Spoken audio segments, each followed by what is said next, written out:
Okay, this is my fire engine. It's parked outside where I live. That corner room at the top is actually where I stay. We'll just look around the outside to start with.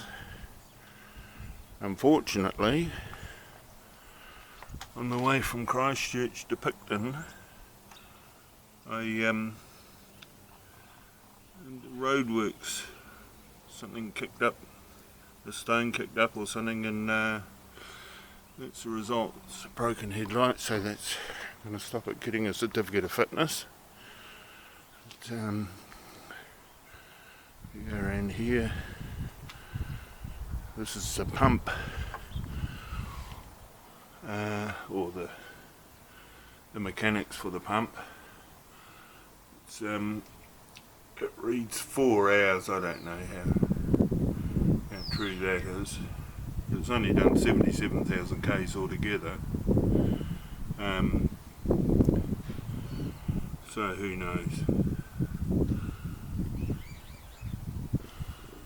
But, I'm just playing around with some of the taps, and I found that I was carrying some water for the last 700 kilometres. Not a lot, but some.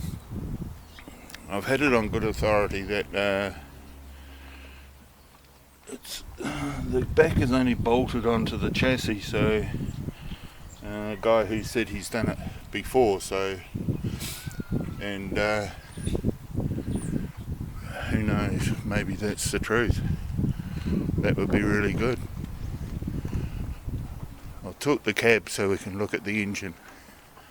Okay. This is a non-turbo engine. It's 6 litre. It's a Hino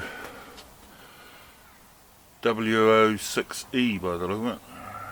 Don't know whether that means anything special. One problem I noticed is there's a leak around the manifold here. I don't know whether you can see it with the light, but yeah, it seems to show up. Their gas was leaking out here. I'm sure it's just a matter of taking it off and putting a new gasket on, but it's another thing that has to be done. The power takeoff that runs the pump that's it here, it spins up and turns the pump and works that. Once all the back's gone, that's going to be just sitting there. To be nice to think that I could put something in there that would be, useful. Maybe put a hydraulic pump off it for a wood splitter or something like that. Who knows? But yeah, it's a good size engine. It goes well. As I said, it's a shame it's not a turbo, but there you go. You can't have everything, can you? But again, it's something that just could go wrong anyway. It's got a very big, meaty exhaust and quite a size muffler there. It comes out here.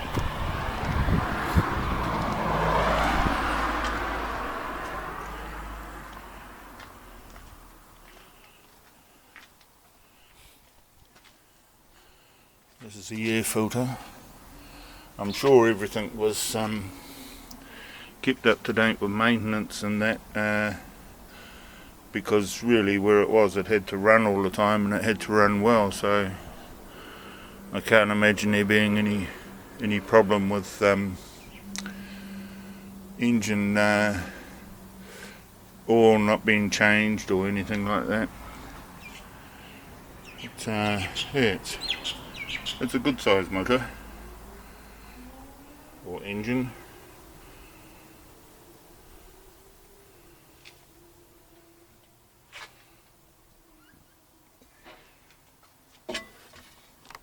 want to do too is to patch all that up a little bit too, make it even more soundproof and heat proof and things like that. It looks pretty good now, but maybe just patch up where it's ripped or cut. A few of those bolts are going to be coming out as I show you when I go inside. Okay, we'll get inside it then.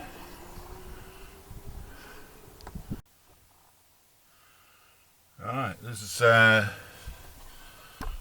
after the truck's been sitting a couple of weeks without being started, and it's still got that much air pressure, which is quite amazing, I think. It's about, I'm pretty sure that's the same gauge, 300 whatevers. Some things that drive me a little bit crazy in here is I really don't need this, and when the back comes off, it's not going to have a locker lights anyway, which are just the side lights. They're 24 volt, they're almost the size of a headlight, so it doesn't have a siren or a beacon anymore.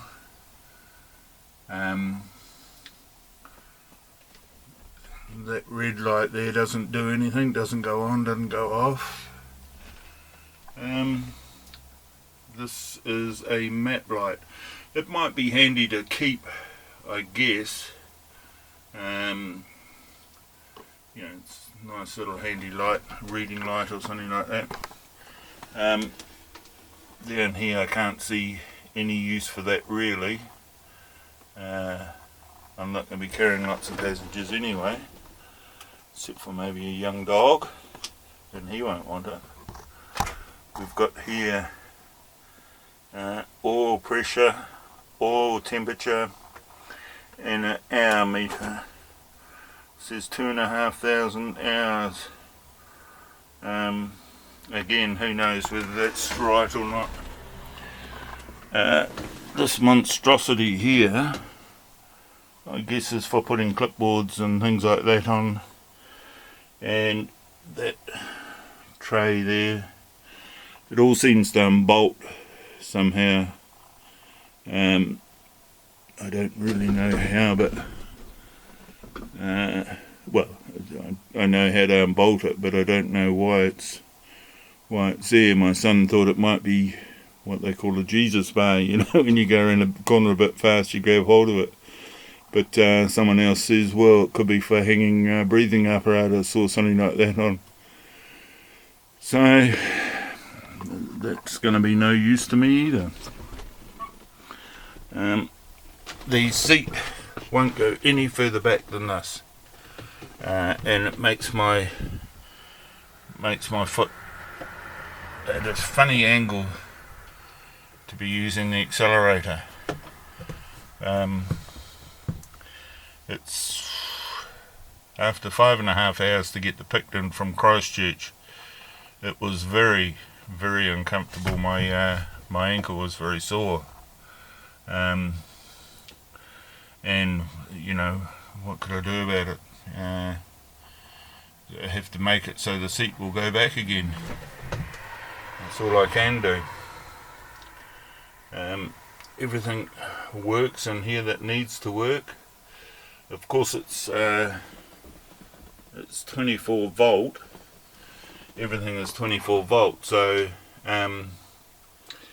it's going to make it awkward if I want to put a radio or anything. They're very expensive, a lot more expensive for a 24 volt radio than a normal, just a car radio. So I guess I'll go and see an auto electrician and ask him if he can, I don't know whether he can just run off one battery or what the story would be, but just have it so that you know, maybe have 3 or 4 cigarette lighter type things for charging my phone, and maybe a GPS, something else like that, and wiring for a radio, and then I'd be sort of set up. Having 24 volts is all very well, but it's not practical when I want to put car things in it. But I'll jump over into the back seat and I'll show you what I've got there. This is the back of what I called that monstrosity. It's just in the road of everything. And the bar goes right across. I'm sure the reason the seat won't go back is because it's been locked into position, so it won't go back and hit the bar and cause any problems there. But when you're not going to be using the bar anymore, it's a bit of a hassle. And when you're a bit heavy too, the hydraulic seat could do with strengthening. Right, now there's this on the outside, which is a 240 volt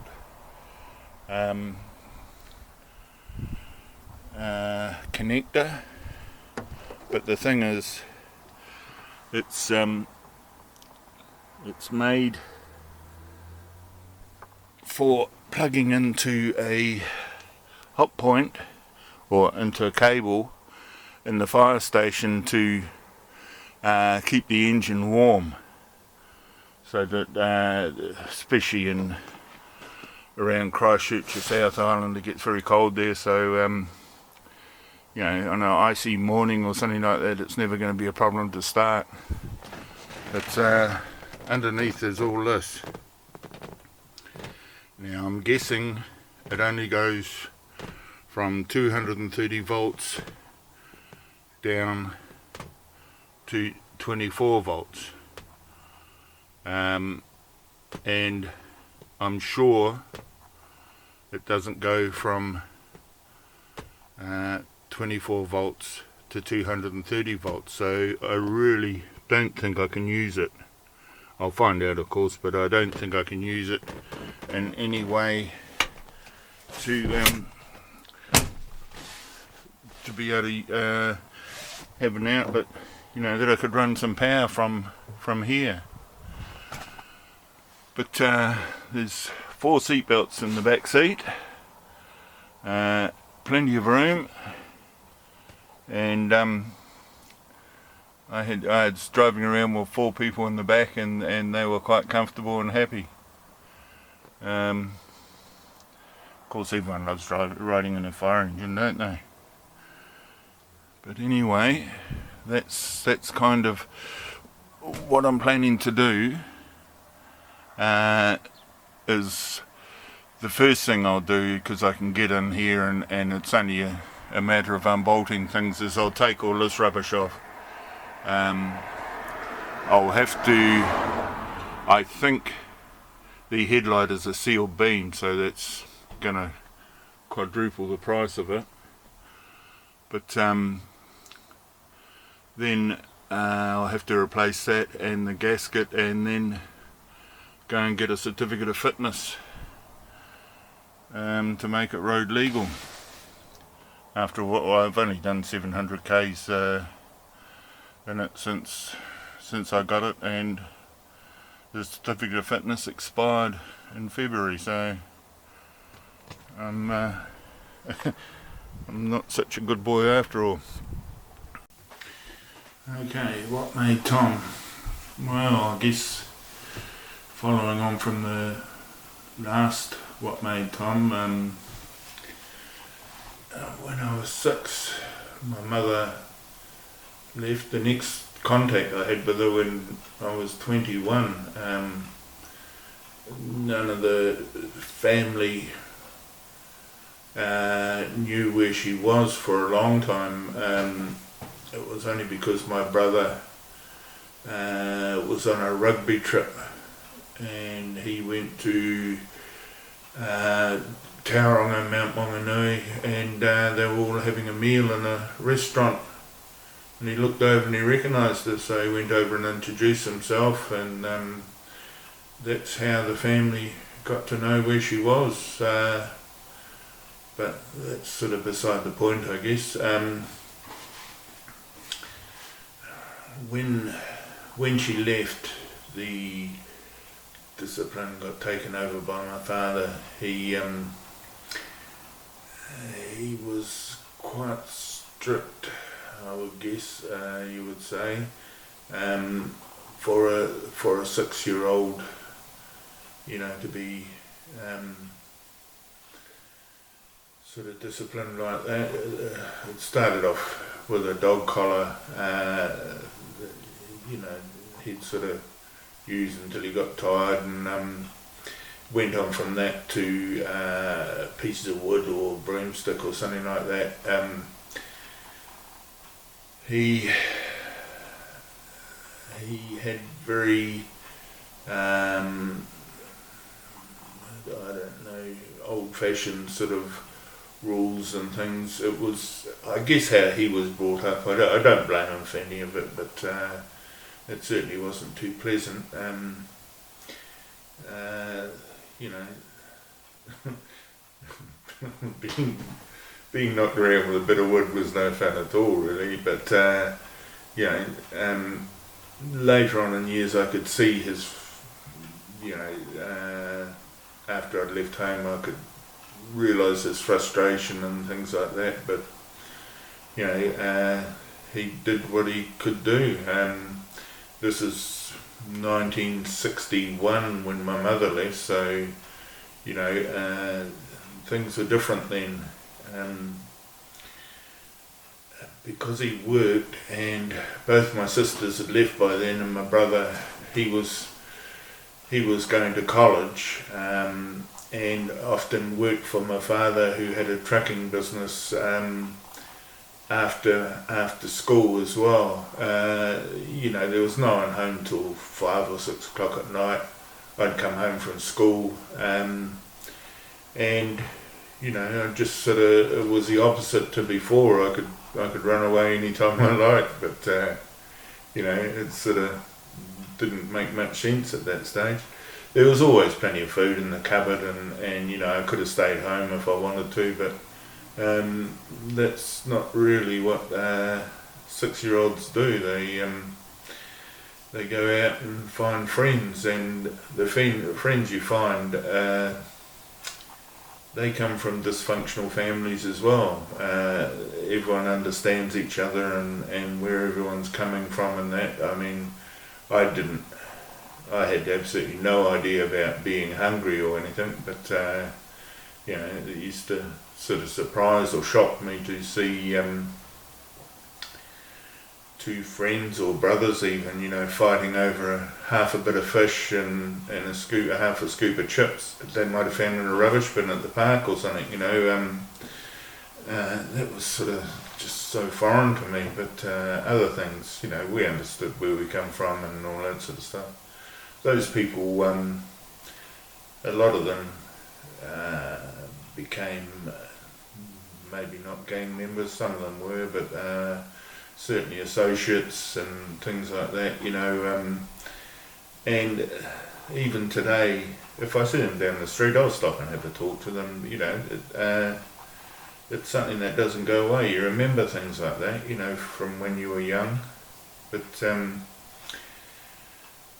the friends, they sort of made it bearable, I guess, you know. You had to have somewhere to go. I mean, in the haymaking season, it would often be 9 o'clock, sometimes later at night before anyone got home. So there was me on my own till then. You'd never get away with it nowadays, of course, but like I say, in the early 1960s, people minded their own business, and how things happened is how things happened.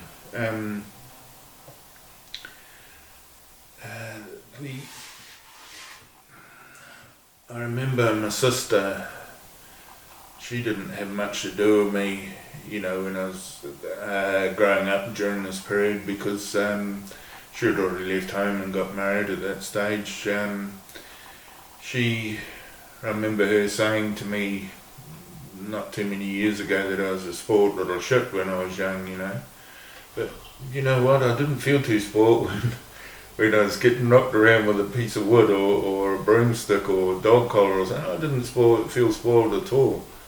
But like I say, it was the way things were and how things happened in those days. You know, my father was my age in 1890s, so you know, he was bringing me up how he was brought up, I guess. I think he had a pretty hard life as well, and you know, it wasn't too easy on him. So you know, and also you can't expect someone to go to a war, probably especially the First World War, because you know, it was such an unexpected war. You know, they'd never seen anything like this before. And the fighting and the ferocity and things that went on, you can't expect someone to go to that and come back, you know, a peace-loving, happy person, you know. It's just what happens. The later wars, they were just as bad, but perhaps people had a bit more warning about what could be happening.